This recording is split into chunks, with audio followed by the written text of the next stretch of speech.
yang ron iba pensayong narusin kong bangi itu ibri wajing pos liu ngakendu kanu ngasnu halamarwe ngacu kende pijurai hadapi kuslai ngarung atau ne surjing wai ya pi ban pensya ha isurjing wai las lem ngalarai mentangan pensya iwe ki pen mo and raging kemen hado jong pi ban long ngakende ban uro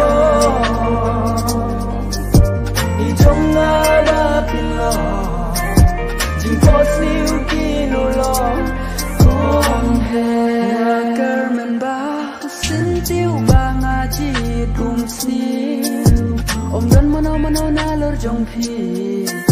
ya kebangsawan ngaper karya pi ken mau Kongheh kết no jing snow si jong pi nan nanti wala ka jingai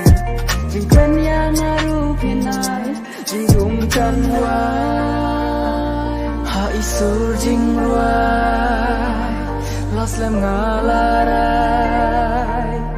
mentangan pensya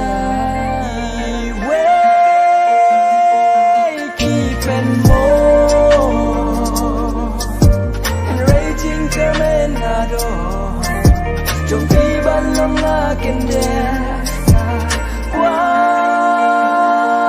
ban urlo di jong ada pilo